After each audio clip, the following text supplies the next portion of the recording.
The rider came at dawn, and Eliza Cathcart knew before he dismounted that someone was dying. She had seen that look before, the rigid jaw, the wild eyes, the way a man gripped his reins as though letting go would mean admitting the worst. The Lakota man swung down from his painted horse in the middle of Harlan Creek's only street, and the whole town went still. Eliza stood on the porch of the apothecary, where she swept floors for pennies. She was not the apothecary's wife. She was not anyone's wife. The town had decided to throw her away 3 years ago, when her grandmother died and left her nothing but a leather satchel of dried herbs and a reputation for strangeness. Cursed Eliza, they called her. Bad luck woman, the one who talked to plants and smelled like sage. The rider spoke to the doctor first. Eliza watched from across the street as Dr. Hadley shook his head, his face closed and hard. The rider's voice rose. A wound gone wrong. A fever that would not break. A man who mattered to many people. Dr. Hadley turned his back and walked inside. The rider stood alone in the dust. The townspeople watched from doorways and windows, and not one of them moved. Eliza gripped the broom handle until her knuckles ached. She knew what it was to stand in a street and have every door close against you. She stepped off the porch. "What kind of wound?" she asked. The rider turned. He was young, perhaps 25, with sharp cheekbones and eyes that held a fierce, desperate intelligence. He studied her patched dress, her calloused hands, the leather satchel she had already pulled from the hook inside the door without thinking. "An arrow," he said, "taken out, but the flesh has gone dark. The fever has burned for 6 days. Our healers have done everything they know." "Gangrene," Eliza said quietly. "You are a healer?" "No one here would call me that." He held her gaze. "I am not asking them. I am asking you." Something shifted in Eliza's chest, a door opening that she had bricked shut years ago. "I will need to see him," she said. "I will need to bring my medicines, and I will need your people to let me work." The rider nodded once. "Come now. His name is Lakota. He is our chief, and he is dying." Eliza did not look back at the town as she mounted behind the rider. She heard Mavis Pruitt's voice cut through the morning air. "Fool woman, riding off to get herself killed," and she let the words fall away like dust from a shaken blanket. They rode hard for 2 hours into country Eliza had only seen from the ridgeline above her grandmother's cabin. The land opened into a broad valley where cottonwoods lined a clear creek, and the Lakota camp spread along its banks. Dozens of teepees, cook fires sending thin smoke into the pale sky, children watching from behind their mothers. The rider's name was Chaske. She had learned during the ride. He was Lakota's younger cousin. He told her that Lakota had taken the arrow defending a hunting party from a rival band's ambush, that he had put himself between the arrow and a boy of 14, and that no one who knew him was surprised by that choice. The camp watched her arrive in silence. A woman with silver-streaked braids stepped forward, Winona, Lakota's mother, and spoke rapidly to Chaske in Lakota. Eliza did not understand the words, but she understood the tone, distrust, anger, and beneath it, the ragged edge of a mother's terror. Chaske answered firmly. Winona's eyes moved to Eliza, searching her face with an intensity that made Eliza's breath catch. Then the older woman turned and led them to the largest tipi. The smell hit Eliza before she ducked through the entrance, the sour, dark smell of flesh turning against itself. Her stomach clenched, but her hands stayed steady. Lakota lay on a bed of buffalo robes, and even wasted by fever, he was striking. Broad shoulders, strong bones, a face that carried authority even in unconsciousness. His left side was wrapped in poultices that Eliza could see had been applied with skill. Whoever had treated him knew their craft, but the wound beneath had gone beyond what those medicines could reach. The skin around the wrapping was streaked with red lines radiating outward, like the branches of a poisoned tree. "How long since the arrow was removed?" Eliza asked, kneeling beside him. 8 days, Chaske said from the entrance.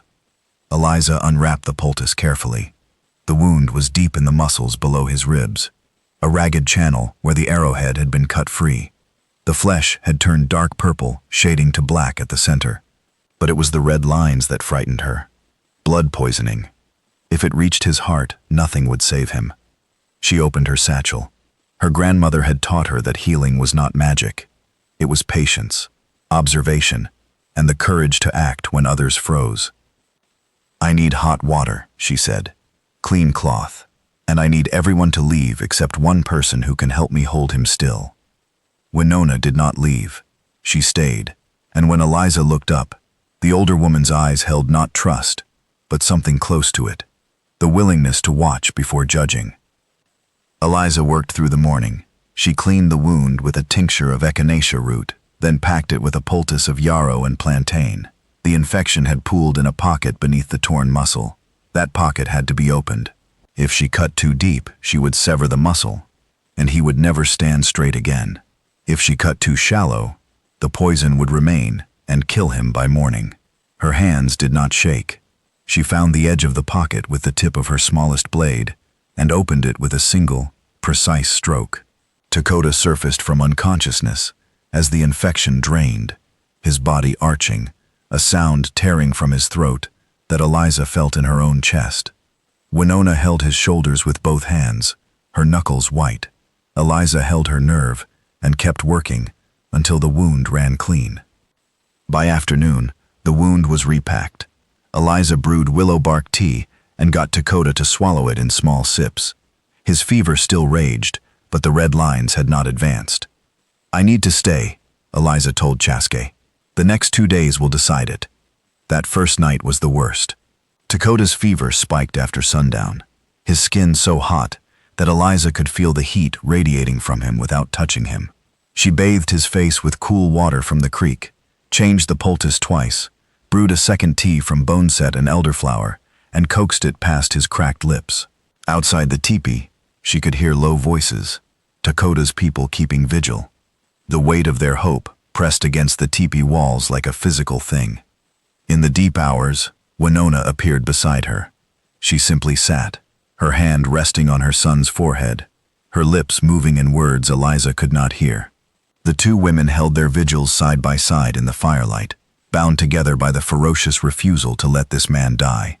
Lakota's fever broke on the second night. Eliza almost missed it. She had been awake for the better part of 2 days, changing his poultice by firelight, when she realized that the heat under her palms had shifted. The dangerous fire of the fever had given way to something softer, the warmth of a living body fighting its way back. She pressed her hand flat against his forehead and felt the sweat beginning to bead. The fever was breaking. She sat back on her heels and pressed both hands over her mouth. She had not let herself feel how frightened she had been. She had locked the fear away, because a healer who let fear into her hands was no healer at all. Now the fear broke loose, and she shook with it, silent and fierce, while the fire crackled overhead. Winona found her like that. The older woman knelt, pressed a hand to Lakota's forehead, and felt what Eliza had felt. Then she placed her hand over Eliza's trembling fingers and held them still. "You did not let him go," Winona said quietly. "No," Eliza whispered. "I did not." Then his eyes opened, dark, clear, and aware. He looked at her for a long moment, taking in the unfamiliar face, the satchel of medicines. "Who are you?" His voice was rough, barely above a whisper, but it carried the weight of a man accustomed to being heard. "Eliza Cathcart. I came from the town to the east, the town that would not send its doctor." She met his gaze. "No, they would not. But you came." "I did." He studied her face, the way his mother had, reading something beneath the surface. "You are not what they are," he said. It was not a question. "No," Eliza said quietly. "I am not." He closed his eyes. Then his hand found hers, rough, burning with the last of the fever, but deliberate. He squeezed once and let go. That single touch undid something in Eliza that she had not known was knotted. She stayed 5 days. Each morning the wound improved. Lakota grew stronger by degrees, sitting up on the 3rd day, standing on the 5th. On the 4th day, he asked her to show him what was in the satchel. She spread the bundles across the buffalo robe and named them: yarrow for bleeding, willow bark for pain, boneset for fever, echinacea for infection. When she finished, He told her the Lakota names for 3 of the plants. They were the same remedies, gathered from the same hills, used by healers who had never spoken to each other. That realization sat between them like a small, quiet fire. During those days, the camp shifted around her. The distrust softened, degree by degree, like frost in morning sun. Children approached her. A girl of about 7 brought her wildflowers and stood watching until Eliza tucked one behind the girl's ear and earned a smile that lit the whole valley. An elder named Mato brought her dried meat and sat beside her fire without speaking, his presence an offering of its own. Winona began to ask questions about the herbs, and Eliza answered carefully, aware that she was being tested. On the 5th day, Lakota walked to the creek with her. He moved slowly, one hand pressed to his side, but his back was straight. They stood at the water's edge, watching the cottonwood seeds drift on the current like tiny pieces of captured light. "My people say you have a gift," Lakota said. "Your people are generous. My people are honest." He turned to face her. "You saved my life, Eliza Cathcart. Among my people, that creates a bond that cannot be unmade by distance or time." "I should go back," she said, though the words tasted like ash. "You should do what your heart knows is right, but know that you will always be welcome here." She returned to Harlan Creek because she had to. Her few possessions, her grandmother's cabin, the loose ends of a life she had never chosen. The town received her with the same cold suspicion. The apothecary told her not to bother coming back. He had found someone else, someone who did not consort with savages. The word landed like a slap. They did not know Lakota, or Winona, or old Mato who sat beside a stranger's fire, because that was how his people offered welcome. They did not know, and Eliza was done letting their ignorance define her world. Chaske came 3 weeks later with an invitation. Lakota asked if she would return to treat others. A child with a rattling cough. An elder whose joints ached so badly he could no longer ride. Eliza packed her satchel and went. She went again, the following month, and the month after that. The seasons turned. Spring bled into summer, summer into the amber weight of fall. Each visit lasted longer. Each departure grew harder. Lakota healed fully, and the man who emerged was everything the fever had only hinted at. Steady, thoughtful, possessed of a quiet humor that made Eliza laugh in a way she had forgotten she could. He asked her questions no one in Harlan Creek had ever thought to ask, about her grandmother, about the loneliness she wore like a second skin. She learned his world in return. He showed her how his people read the land, the movement of elk herds, the language of weather in the clouds. He told her about the responsibilities of leadership and the weight of decisions that affected everyone who depended on him. He spoke of his father, who had died when Lakota was young, and the years he had spent learning to be worthy of his people's trust. They fell in love the way rivers carve stone, not in a single strike but through the patient, relentless pressure of showing up, day after day, and choosing each other across every divide that should have kept them apart. One evening in late autumn, Lakota found her sitting alone by the creek. The first frost had silvered the grass. He sat beside her and said nothing for a long time. Then he reached over and pulled a cottonwood leaf from her hair, gently, his fingers barely brushing her temple, and held it up in the moonlight. "You are always carrying pieces of the land with you," he said. "Your land," she said, and the words came out softer than she intended. He looked at her with an expression she had never seen on any man's face. Not desire alone, but recognition, as though he had been searching for something he could not name, and she was the answer he had not expected. It was Winona who spoke first. On a cold evening in early winter, the older woman sat beside Eliza and took her hand. "My son watches the eastern ridge every morning," Winona said. "He watches for you." "I watch the western hills from my cabin," Eliza admitted. "Every evening." Winona was quiet for a long time.